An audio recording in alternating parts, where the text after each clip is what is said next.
Good afternoon বন্ধুরা, কেমন আছো সবাই? আশা করি সবাই খুব ভালোই আছো। আজকের ব্লগটা আমি দুপুর থেকে শুরু করছি। আজ গিয়েছিলাম মামার বাড়ি, আর ওখানে বোন আবদার করেছে যে না, কাতলা এঁচড় খাবে, এঁচড় কাতলা খাবে। তাই আমি কাতলা মাছ দিয়ে এঁচড় কাতলা বানালাম দুপুরের রান্নায়। আর রান্না করলাম লাল ডাঁটা শাক। রান্না বান্না করে খাওয়া দাওয়া সেরে আমরা ভাবলাম এই গরমে দুপুরে তো ফুচকা দারুণ জমবে, তাই দিদি আর বোন দুইজনে মিলে কিন্তু ফুচকা বানানোর আয়োজন করে ফেললাম একদম চটজলদি। ফুচকাগুলো দেখো দেওয়ার সাথে সাথে কত চটজলদি ফুলে যাচ্ছে, কোনো চাপাচাপির দরকার নাই, এমনিতে দেখো টপা টপ ফুলে যাচ্ছে। একদম তাড়াতাড়ি ফুচকাগুলো বানিয়ে ফেললাম। তো এই যে ফুচকার রেসিপিটা, এটা কিন্তু দিদির রান্নাঘর চ্যানেলে খুব তাড়াতাড়ি পেয়ে যাবে। এছাড়াও আমার বোন একটা নতুন চ্যানেল খুলেছে, তোমরা কিন্তু আমার দিদির রান্নাঘর চ্যানেল, দিদির রান্নাঘর ব্লগ চ্যানেলটাকে অনেক অনেক ভালোবাসা দিয়েছো। আমার তোমাদের ভালোবাসায় কিন্তু আমার দিদির রান্নাঘর চ্যানেলে মোটামুটি অনেক বন্ধু বান্ধব হয়েছে। তোমরা এভাবেই পাশে থেকো।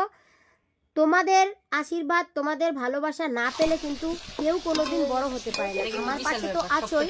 আমার নিজের মামাতো বোন বহু আশা করে একটা চ্যানেল খুলেছে, ইউটিউবেই আছে, রান্নার পাঠশালা। তো সেই চ্যানেলটাকে সাবস্ক্রাইব করে একটু পাশে থেকো। ইউটিউবে গিয়ে রান্নার পাঠশালা লিখবে, আর এই যে বোন আলু কাটছে, এই বোনের ছবিটা দেওয়া আছে লোগোতে। বোনকে দেখলেই তোমরা চিনে যাবে যে না, এটা বোনের রান্নাঘর। বোনের রান্নাঘরের নাম হচ্ছে রান্নার পাঠশালা। অবশ্যই সেই চ্যানেলটাকে সাবস্ক্রাইব করে পাশে থেকো। আমরা নিজে বানালাম, আগে নিজেরা খেয়ে দেখি তারপরে কেমন হলো।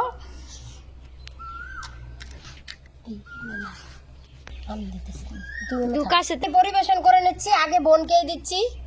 দেখো কতটা মুচমুচে হয়েছে।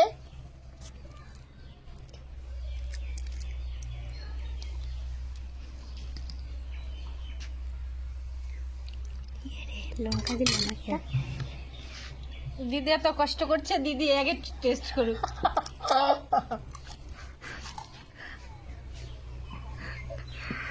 কেমন কি বলবো বন্ধুরা,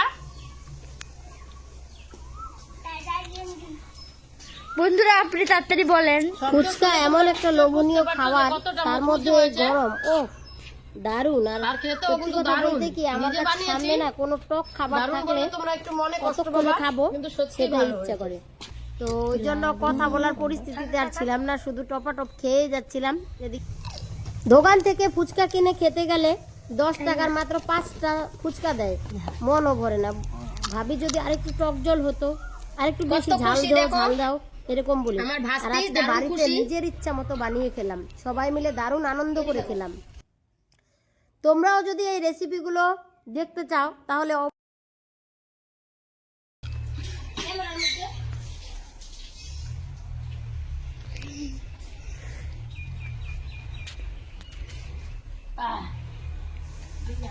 কেমন হয়েছে?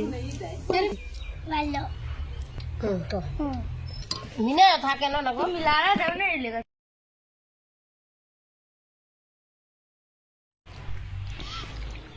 আমাদের আর তর্স হয়েছে না, এই জন্য এখন নিজেদের মতো নিয়ে নিয়ে খাচ্ছি বোনার আমি।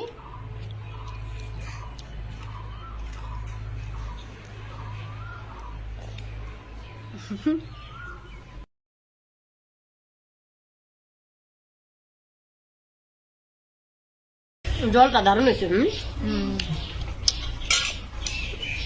জল খাচ্ছে পেয়েছি।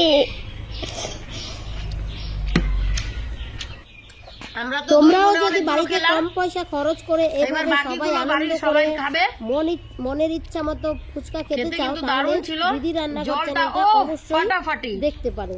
ইউটিউবে আছে দিদি রান্নাঘর চ্যানেল, বাড়িতে ট্রাই করো। অবশ্যই তোমরা বাড়িতে ট্রাই করো। কেমন লাগে তোমাদের কমেন্টে জানিও। ভালো লাগলে চ্যানেলটাকে সাবস্ক্রাইব করে পাশে থেকে উৎসাহিত করো। খাওয়া দাওয়া শেষ করে ফুচকা টুচকা খেয়ে আমরা একটু রেস্ট নিয়ে সন্ধ্যাবেলায় চলে গেছিলাম মেলায়, টেনহরিতে। মেলা হচ্ছে পাতাল ঘোড়ার মেলা।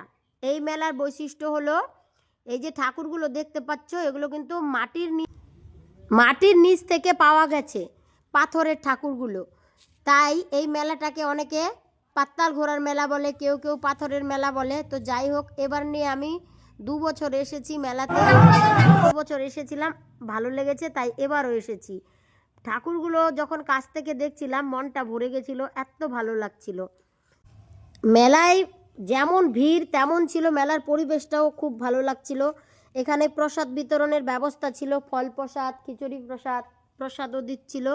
ঠাকুরকে প্রণাম করে তারপরে মেলা ঘুরতে গিয়েছি। মেলাটা তো অনেক বড়, আর এমন কোনো জিনিস নেই যে মেলাতে আসেনি। পুরো মেলাটা ঘুরে দেখতে পারলাম না, কারণ আমরা অনেকটা রাত্রে গিয়েছিলাম আর গাড়ি নিয়ে গিয়েছিলাম তো স্কুটি, ওই জন্য ওখানে পাহারা দেওয়ার একটা ব্যাপার ছিল, তাই পুরো মেলাটা আর দেখতে পারলাম না। 1-2 করে যতটা পেরেছি দেখেছি, আর তোমাদের জন্য ক্যামেরায় বন্দি করে এনেছি।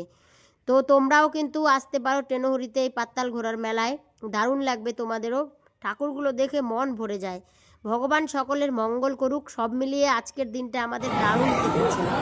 তো তোমাদের কাছে কেমন লাগলো আজকের ব্লগটা অবশ্যই কমেন্টে জানাও। ভালো লাগলে চ্যানেলটাকে সাবস্ক্রাইব করে পাশে থেকে নতুন নতুন ভিডিও পেতে উৎসাহিত করো।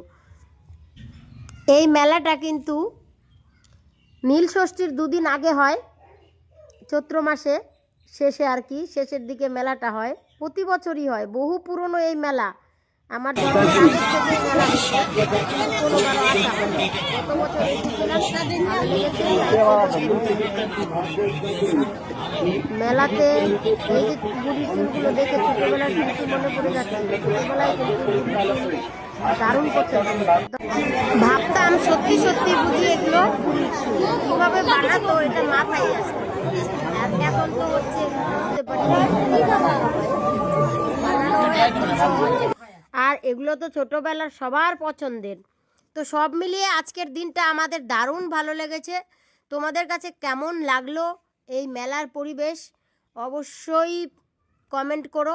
মেলা মানে হচ্ছে এখানে একে অপরের সাথে দেখা, চেনা অচেনা সবার সাথে দেখা, আর মন ভালো করার একটা জায়গা। সব সময় কাজ করতে করতে মানুষের মনে একটা ক্লান্তি চলে আসে, কোনো কাজে মন বসে না। সেই জন্যই মাঝে মাঝে এরকম মেলাতে ঘুরে আসলে আপনজনদের সাথে দেখা হয় আর মনটা ফ্রি ফ্রি লাগে, দারুণ লাগে। এই জন্যই কিন্তু এইসব উৎসব অনুষ্ঠানগুলোর রীতি রেওয়াজ এখনও পালন করা হচ্ছে। তো যাই হোক, দেখা হচ্ছে পরের ব্লগে। ততক্ষণের জন্য তোমরা সকলেই ভালো থেকো, সুস্থ থেকো।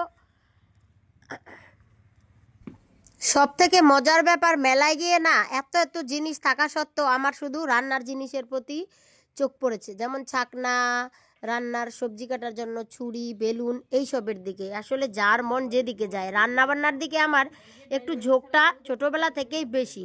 তো সেই জন্য কিন্তু আমি এই দিদির রান্নাঘর চ্যানেলটা খুব শখ করে আনন্দ করে খুলেছি। আর তোমরা অবশ্যই আমার এই দিদির রান্নাঘর ব্লগ চ্যানেলটার তো পাশে আছো। আশা করি তোমরা আমার অন্য আরেক চ্যানেল দিদির রান্নাঘর চ্যানেল এবং নতুন একটা চ্যানেল খুলেছি ইউটিউবেই আছে, হোম টিউশন চ্যানেল, এই চ্যানেল দুটোরও পাশে থেকে অবশ্যই এভাবেই উৎসাহিত করবে। কেমন লাগলো আজকের ব্লগটা অবশ্যই কমেন্টে জানিও। ভালো লাগলে চ্যানেলটাকে সাবস্ক্রাইব করে পাশে থেকে নতুন নতুন ভিডিও পেতে উৎসাহিত করো। দেখা তো বন্ধুরা, কেমন লাগলো আজকের ব্লগটা অবশ্যই কমেন্টে জানিও। তার আগে বলে দিচ্ছি, আমি যে মেলাটা ঘুরতে এসেছিলাম, এই মেলাটা হচ্ছে পাতাল ঘোড়ার মেলা। এটা হচ্ছে টেনোহরিতে এই মেলাটা হয়।